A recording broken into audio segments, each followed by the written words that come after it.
Hey guys, if your IELTS speaking test is around the corner and you're not prepared, or you didn't have time to go for a class, or you even went for a class but you didn't take it serious due to some personal reasons, well, fear no more. I have 3 tips that can help improve your performance. This video is for you. Stay tuned.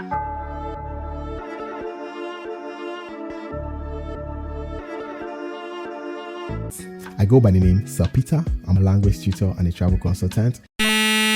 Now, before I dive into it, I just want to make something very clear. This video is for people that are booked for the IELTS test and they have barely few days to sit for the test. So this video is for them because this is an emergency suit that I'm giving out. The reason why I'm saying this is because the IELTS speaking module is no joke. That's why you see it's been separated from the rest of the modules. That's why you're doing the writing, the reading, and the listening on the same day, and yet you have to do the speaking on a separate day. This is because they know the amount of brain work involved. So please do not tamper with this. If you have enough time, to go to the nearest IELTS institution in your vicinity, or you can still book a section with us and get a proper class on IELTS itself or on the speaking module itself before you venture into the exam hall. Now, diving straight into the tips, I don't want to waste time, so let's go to tip number 1. Tip number 1 is your composure. When you get into the exam hall, please respect yourself. Enter there like someone who's there for a job interview. I'm not saying that you should go in with a suit and tie. You can wear any decent dress, that's okay. What I'm talking about in terms of composure is that you should get in there and act humble, at the same time confident. How do you do this? Now, act humble in the sense that when you get there, please do not cross your legs. You're not in your father's house, okay?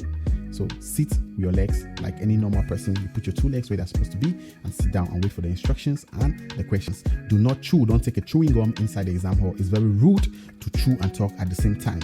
And also, do not speak too fast or too slow. If you speak too fast, they'll think you're under pressure and the questions are breaking you. If you speak too slow, you sound like you don't even know what you're saying. You're not even sure about what you're saying. You could be saying something that is very true, but because of your sluggishness in your narration or your way of explanation, they might think you're not serious or you don't even know what you're actually saying. So keep that in mind. You're not supposed to be too fast, too slow. Just stay in the middle. Also, how do you act confident?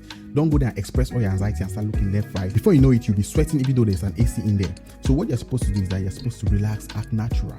Okay, that's confidence. Confidence is actually acting natural in the face of adversary. Okay, confidence is not you acting so bold and brutal, looking like some alien from Jupiter or the pit of hell. No, relax. You've prepared for this. Even if you're not prepared for this, just act like you're prepared for this, okay? Just stay cool and sit and look at the examiner. Try to make some eye contact, as much eye contact as you can. It's going to show that you're actually confident of what you are saying.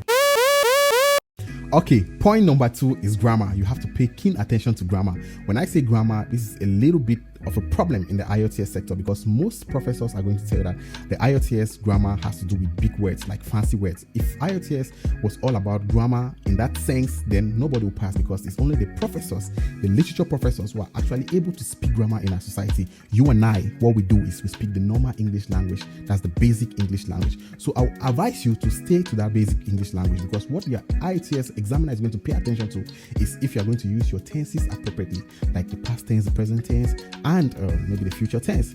And also, will you be able to use some subjects correctly? Like if you're talking about plurals and singulars, are you able to differentiate them? Some people don't know. And speaking of tenses, you have to pay keen attention to the way you use your tenses because that's going to be one of the chief criteria under which they're going to judge your grammar. Now, if an examiner asks you, where do you see yourself 5 years from now? You know that you have to use more of the future tense because that's an incident that's not yet occurred. Now, if an examiner asks you, can you tell me about a day you will never forget? You have to use more of your past tense because that's an incident that has already happened. So pay attention to your tenses.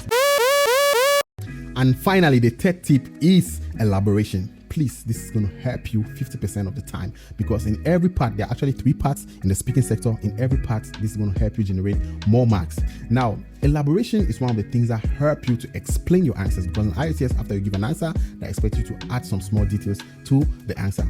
Now, a lot of people tell me, oh, sir, in the part 1, they ask us straight questions. How do you elaborate? They'll ask you a question like, what is your name? How can I elaborate in that? For instance, if I get asked like, what is your name? I'll say, oh, my name is Peter. But most people call me Pete, so you can call me Pete. You see, I gave my name and I still elaborated on the name. So don't ever take chances and say that, oh, the question is too short, you can't elaborate. You always have to elaborate. Say something about the answer. Say something, anything, just say something about the answer, okay? Well, that's the least I could do. I could go on and on, but if you're not first of all prepared for the test, which means that your brain doesn't have the capacity to accumulate so many points. So 3 points we do. If I give you so many, you might get into the exam hall and get all confused. But there's one thing I want you to have at the back of your mind. Most IELTS questions will be about your opinion. They're going to ask you what you think. Okay, a question might come like this. Do you think the female football players are getting the financial reward they deserve, or they are being exploited by the Football Federation? It's about my opinion, so this is what I would say. I think the female football players are actually getting more than what they deserve, because the male footballers took a long time for them to get to this level. So looking at what the female footballers are actually earning in a very short period of time that the female football came into place, I think they're getting more than they actually deserve. But again, I'm not a football expert, so this is the little I could share, and this is my opinion. And yes, I'm saying that the female football players are actually getting more than what they deserve, so they should be grateful. Thank you. Like I said before, this is just an emergency suit to help people that are very tight corner. If you have enough time, you should get an IELTS tuition, maybe from a local IELTS institution in your vicinity. And if you don't have one, or you don't know how to go about it, you can reach out to us through this number on your screen, and we'll help you to book a tuition that will be at your convenience and will be very, very flexible to your own timetable. Please, I go by the name Sir Peter. I'm a language tutor and a travel consultant, and I'm looking forward to meeting you. Thank you.